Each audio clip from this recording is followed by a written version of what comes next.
It's an opportunity to travel around downtown Toronto with a great Gambian friend of mine who is really taking time out of his busy schedule to take me around and show me the city center.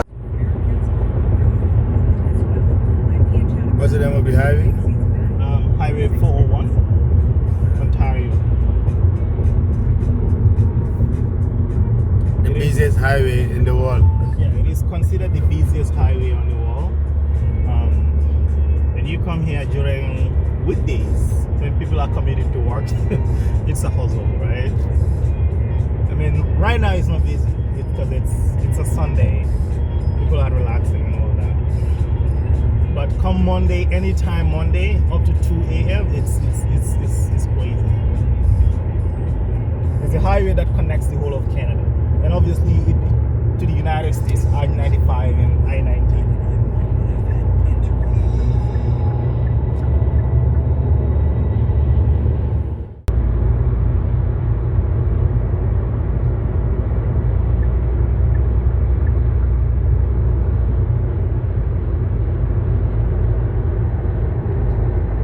Straight to Brampton is where most South Asians live, at least 90% of them. Okay. Imagine it's in Canada, but Nibi Cafe New Delhi.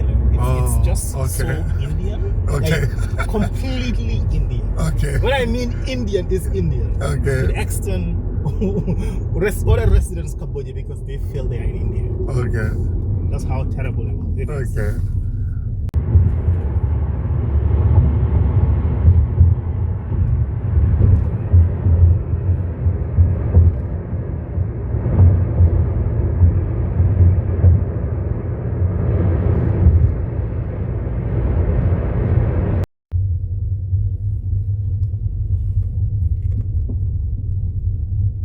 This is perhaps Canada's most visited iconic place.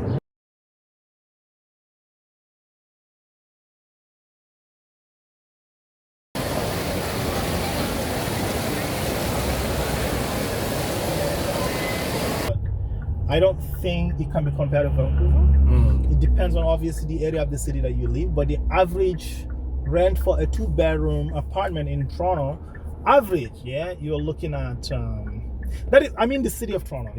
You're looking at 2005 is the cheapest, right? That is not even the best apartment, but it's up to $5,000. The best apartment, 2-bedroom. Yeah. Wow. The prices range from 2005.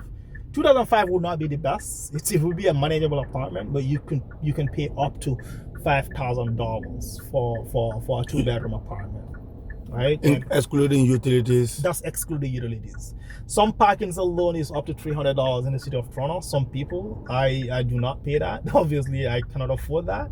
But yes, I think that's why people say Toronto is expensive. And obviously they compare this to the earning. It depends on the field or the industry that you work in. Yeah. Compared to the US pays a little bit more. Obviously this is all depend on the area that you work in. And I think people would compare healthcare. Obviously nurses in the US makes more than nurses in Canada.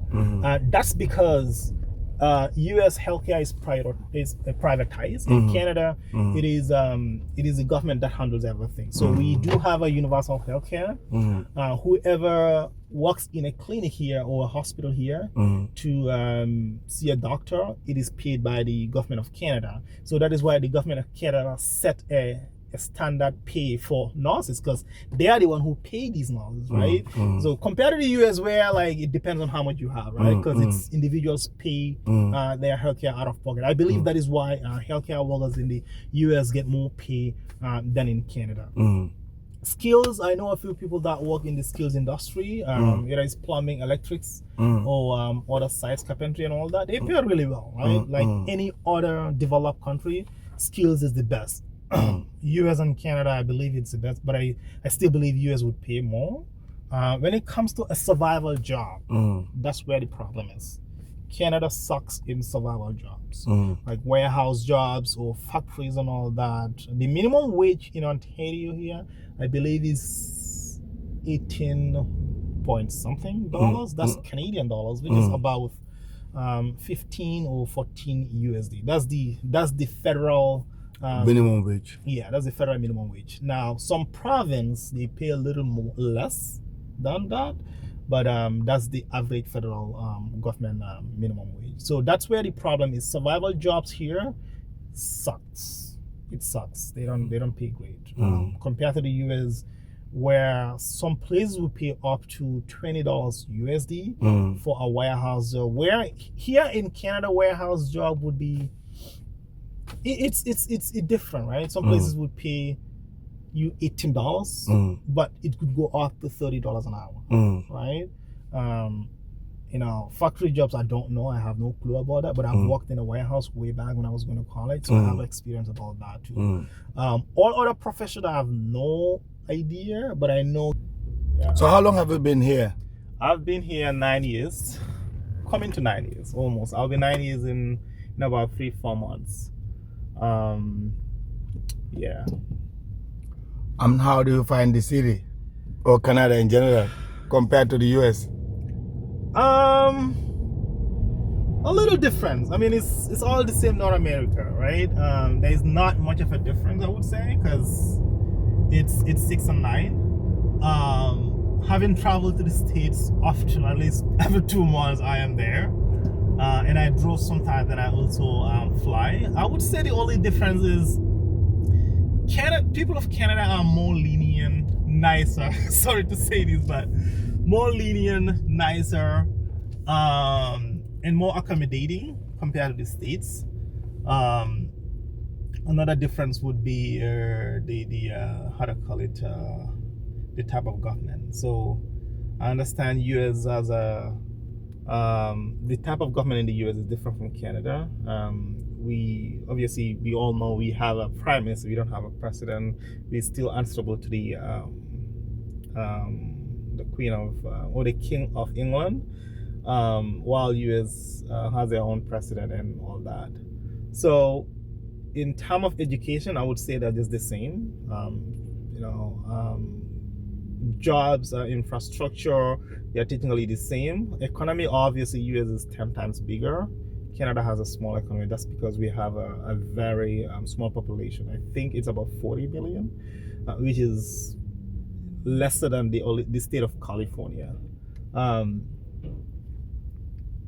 Another thing would be, obviously, Canada is way more peaceful, at least arguably, because now it's crazy. Some people would say no, Canada is no more peaceful because of the car thefts going on, and also gun violence is. What is your reaction on Jammeh'S supposed return?